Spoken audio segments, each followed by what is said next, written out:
What's another way of looking at this thing? Whatever this thing happens to be, this nugget that we're concerned about, this issue that we feel angry about, this element that fills us with anxiety or concern. Sometimes the stories of our life become complicated and they can become kind of like compressed, a little bit like a coal that becomes a diamond. Now, diamonds don't come out of the ground looking shiny. They come out of the ground looking like they've been squished. It's it's hard, it's rugged, it's not pretty. And it takes time and effort to turn that nugget of bleh into something that looks precious. It requires effort to find a different way of looking at this thing. And the same is true for elements of our lives. A story that we have that is come back to us again and again, an element that we're upset about, something that is stuck in our craw. What's another way of looking at that? Sometimes that's not easy to do. And it matters that we recognize that sometimes it's really hard to look at things in a different way.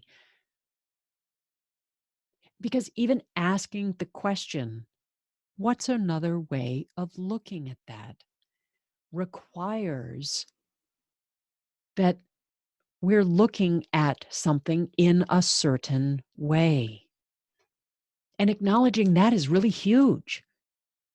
Because if we can admit and acknowledge that I'm looking at this thing in a particular way, then that means that this thing, this aspect in my life, has greater form than I had previously imagined.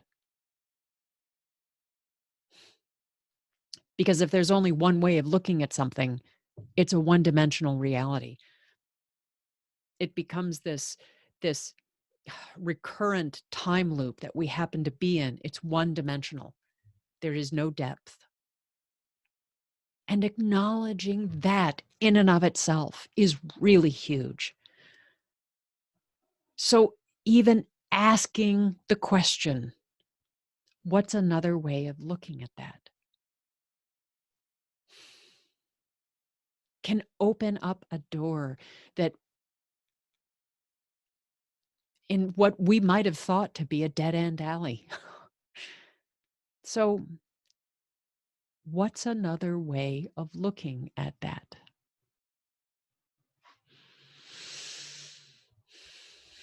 It's a hard sentence to ask. So maybe it's worth practicing. I'm Catherine Gabriel-Jones. I'm an encouragement coach. And no matter which way I look at it, I believe in you.